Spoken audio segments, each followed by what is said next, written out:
Jackpot mga idol. Tinamaan pa rin natin mga idol. First time ko din kahuli ng bangos mga idol. Kaya siguro mga natin na yan. Jackpot. Ayos sa pagkatama mga idol.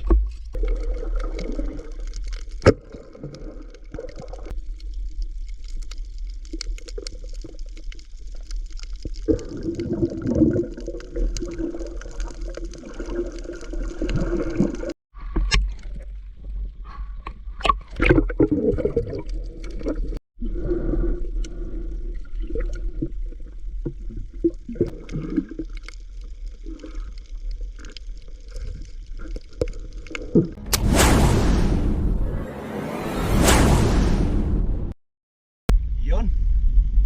Magandang gabi mga idol. Bali ito, dagat ulit tayo mga idol. So, kararating lang namin dito sa spot mga idol. Kami tatlo lang ni Siano at saka ni Milchan. Nandito sila mga idol. Ayan o. Ayan si Abay Siano. So, tatlo lang kami mga idol. Kulay gatas yung tubig mga idol. Grabe yung labo ng tubig ngayon. Pero pupunta doon tayo sa unahan mga idol. Sana malinaw doon. So abang-abang lang mga idol. Sana makahuli tayo ng pang-ulam mga idol. Dahil panay ulan sa bukid mga idol, hindi tayo makapagpana sa ilog. So yun, maraming salamat sa inyong lahat mga idol, sa inyong walang sawang suporta. Tara, update ko lang kayo maya-maya mga idol. At eto na nga, nag-umpisa na tayong sumisid mga idol. At medyo may nakita agad tayong isang hipos-hipos mga idol. Ayan o. At dahil sa kalabuan ng tubig mga idol, kailangan mong idikit talaga yung flashlight sa para makita. Ayan, napana na natin mga idol. Medyo good size na rin tong hipos-hipos na to mga idol. Masarap tong isda na to mga idol. Yun o. So bali ito yung first catch natin. Pagpasensyahan nyo na yung tubig dito mga idol kasi may mga part dito na malabo, may mga part din dito na malinaw naman dahil panay ang ulan dito sa lugar namin mga idol, kaya ito ang nangyari sa tubig dagat ito. Ayun, pusit, maliit pa, hindi natin tinira dahil sobrang liit pa yun mga idol. Hanap na natin ng ibang mapapana mga idol. Ito, may nadaanan tayong isang alimasag. You know, medyo may kalabuan talaga yung tubig. At saka malakas pa yung current mga idol. Kita nyo naman sa tubig mga idol. You know, antayin natin to na lulublob mga idol. Saan ka pupunta ha? Yun. Susundan lang muna natin mga idol. Huwag natin dakmayin agad mga idol dahil napakaliksi niyan mga idol. Kailangan tamang tiyempo mga idol, tamang pasensya mga idol. Yun, sige. Pag nakatimpo tayo ngayon, yari ka. Yan. Sige. Lumapit ka. Maghanap ka ng buhangin na malubluban. Ito wala. Ayun. Wala siyang mahanap na malambot na buhangin na paglulubluban niya mga idol. Kaya naghanap siya. Yun, bumalik. Naku, lumapit sa akin, patay. Ayun. Ayun, sumuot. Ayan. Ito, lumublob siya sa puno ng samo mga idol. Ayan. Yun. Nadali natin mga idol. Ang good size na limasag mga idol. Pagka ganyan na yung kanyang itsura sa likod niya mga idol. Ang parang guhit niya.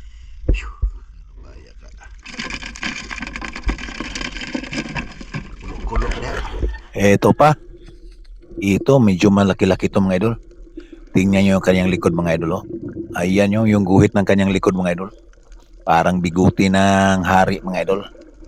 Yan yung tinatawag siguro nila mga idol na king crab. Dahil yung guhit sa likod parang biguti ng hari. Yun ang taba pa mga idol. Pansin ko mga idol dahil ang bigat niya mga idol. Siguro nasa mga 300 to 400 grams yun mga idol. Malaki na mga idol. Kaya thank you Lord. Ayan, yung ating automatic lagayan. Lagay na natin mga idol. Para makapaghanap na naman tayo ng ibang mapapana. At dito may napana akong isang danggit mga idol. Medyo nabigla ako kaya hindi na ako nakapag-unang kamera. Tinira ko na agad mga idol. Sayang baka makalayo pa. All right, next drop natin. Ito, alimasag. Medyo malinaw-linaw konti yung tubig dito manda mga idol. Ayan o. Medyo maliit pa to mga idol. Kaya hindi ko muna to kukunin. Ayan, subukan kong palublubin mga idol. Binubugaw-bugaw ko mga idol. Ayan o. Ayun siya. Naghahanap siya ng malambot mga idol. Yun. Yun. Hindi siya kakalublob. Tinaboy ko mga idol pero andun pa rin. Ayan pa rin siya mga idol oh. Oh. Nako, pag hindi ako nakapagpigil, yari ka sa akin.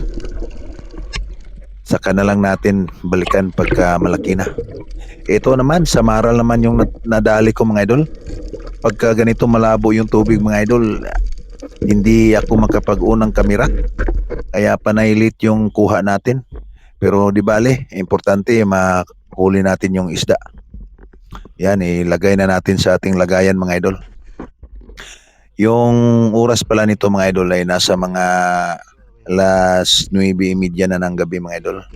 Pa high tide na mga idol. Pa high tide na kaya bali dito kami sa may mga malapit na sa mangrove mga idol. Baka sakaling lumakas yung current ay hindi kami maanod. Ito danggit naman. Yun, sa pool. Bumaon pa aking shafting mga idol. May natira pala ako dyan pusit mga idol, hindi kalakihan mga idol. Ayan, pagka ganito, hindi tumagos yung ating uhas, yung ating flapper, kaya idiin muna natin mga idol para sigurado. Yun na. Tsaka natin bunutin to. Ayun, tindi ang pagkabao, no? Nahihirapan pa tayong tanggalin. Eto na. Palapit na yung ating automatic lagayan mga idol. Ito maganda sa ating lagayan dahil kusang lumalapit. Pag nakahuli tayo, ayan na. Secure na natin mga idol. Para makapaghanap na naman ulit tayo ng pangdagdag sa ating pangulam, pangkonsumo mga idol. Pagpasensyahan nyo na yung ating mga huli mga idol dahil hindi masyadong malalaki pero goods na pangulam. Ito mga idol, nagblinker ako mga idol dahil may nakita akong malaking pusit mga idol. Sinubukan kong magblinker mga idol para hindi siya makalayo pero nawala mga idol. Nasa na kaya yon? Sayang yun, malaki yun mga idol. Malaking pusit yun. Hirap kasi makita ang pusit mga idol kasi nagtatransparent yan sila mga idol. Nawala na. Nako, nasa na. Kung babalik yun, napakalaki yun. Medyo malabo talaga yung tubig. At ayun, ayun. Pero hindi yan mga idol, maliit yan. Yan o, tingnan nyo mga idol. Oh, ayun siya mga idol oh. Hirap makita mga idol dahil nagtatransparent sila mga idol. Ayan o. Hindi ito mga idol. Iba to, maliit to mga idol. At hindi pa natin napana dahil mailap. Kaya hanap na lang tayo ng ibang mapapana mga idol. Grabe yung tubig mga idol, labo. Sus, grabe. Eto, may nakita tayong isang snapper. Bibirahin natin. Ayan, nasa ilalim ng bato. Yari ka ngayon. Ayun, sa pool mga idol. Napakasarap ng isdang to mga idol kahit anong luto. Yung snapper, ang tawag namin dito sa amin mga idol ay ang tawag nga ba dito sa amin, nakalimutan ko mga idol. Basta kayo nang bahala kung anong tawag niyan sa isda na yan mga idol, sa inyong lugar mga idol. Pati yung aking kamera pagka inangat mo sa tubig, pambihira. Eto pa, alimasag na naman mga idol. Ayun, nasa may starfish nakatabi. Yun, subukan natin dahan-dahanin mga idol. Yun, lumayo siya pero wala siyang kawala. Ayun oh. Good size na rin mga idol. Nakailang alimasag na rin tayo mga idol. Ayan. Paborito to ng misis ko mga idol pagka may ganito mga idol. Nako. Ito ang unahin na talagang lulutuin mga idol. Napakasarap talaga ng sipos na to mga idol. Ito akala ko jackpot na mga idol, napakalaki. Pero isa pa lang butiti mga idol, akala ko lapu-lapu na. Pero isang napakaamong butiti. Ang laki pa naman. Sayang, pero hindi muna natin kukunin yun mga idol dahil baka tayo ang mayayari. Ito na lang. May dala-dalang pagkain, sigurado hindi ito makakakagat sa akin mga idol dahil may hawak-hawak siyang pagkain. Ito yung malaki mga idol, oh. Yun, oh. Isang lalaking blue crab mga idol. Yun, hila na naman tayo sa ating lagayan. Ganito lang yung sistema natin dito mga idol pag naghanap tayo ng pang-ulam mga idol. Pag namamana tayo mga idol. Ito yung matindi mga idol. Buti na lang tinamaan ko to mga idol dahil napakailap niya mga idol. Bihira lang talaga tong ganitong pangyayari mga idol na makakapana ka ng bangus mga idol. Ito, good size na yan mga idol. Mga idol. Tinamaan pa rin natin mga idol. First time ko yung kahuli ng bangus mga idol. Kaya siguro mga natin na yan. Ayos sa pagkatama mga idol.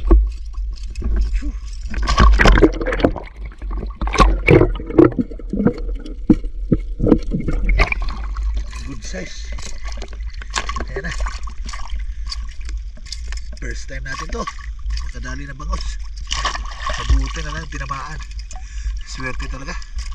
Ayan, thank you. Karga na natin mga idol. Yan o. Hindi pa tumigil. Bigla na lang sumulpot sa harapan ko mga idol. Yan. Buti na lang at natsambahan natin. Tinamaan siya habang lumalangoy. Thank you Lord. Ayan. Secure muna natin mga idol. Yun, secure na natin mga idol. Mga nasa 1 kilohin yun mga idol. Thank you Lord. At may pang sigang na tayo mga idol. Ito. Hanap ulit tayo ng papapana mga idol. Ito, may nakita akong isang alimasag na naman. Yun o, nasa medyo malalim-lalim pa. Kaya ayun, tinakma na natin. Buti hindi naman mailap. Kaya nadali natin. Thank you Lord, napakaswerte natin ngayong gabi. Marami tayong nahuling alimasag mga idol. Yung alimasag dito sa amin mga idol, pagka ganyan kalalaki mga idol, nasa 400 ang kilo mga idol. Sobrang mahal kaya magtsatsaga tayo dito mga idol para makalibre lang tayo mga idol. Ganito lang yung ano natin mga idol, pang ulam. Dahil wala tayong pambili ng mga ganyan dahil sa sobrang mahal mga idol. Yun, hanap ulit tayo. Ito isang sea cucumber. Ito yung tawag sa amin ay bat hanginan mga idol. Napakasarap to sa kinilaw mga idol. Yung ganitong uri ng sea cucumber mga idol. Medyo maliit pa, hindi ko muna kinuha mga idol. Dahil hindi kami nagdala ng baon, hindi kami magkilaw ngayon. Ito, isang kanuping or katambak ang tawag dito sa amin. Ayun, tinamaan mga idol. Ang ganda ng tama niya mga idol, oh. Spine shot mga idol, hindi na nakapalag. Ayan, pagka ganyan mga tama mga idol, hindi talaga makapalag. So dito na tayo mga idol. Ito yung ating mga huli, mga alimasag mga idol. Ayan oh, ang daming alimasag mga idol. Mga good size na mga idol. Sinisigregate na ni Mrs. yung ating mga huli mga idol. Napakaswerte natin ngayon. At ito pa yung ating bangus. At saka yung ating samaral at ano. May iba tayong mga huli mga idol na hindi na na-videohan. Dahil maliit yung kamera natin saka malabo yung tubig. Kaya yun, thank you. May pangkonsumo na tayo ng mga pang ilang araw mga idol. Maraming salamat sa biyaya ng dagat. At maraming salamat din sa inyong walang sawang support mga idol.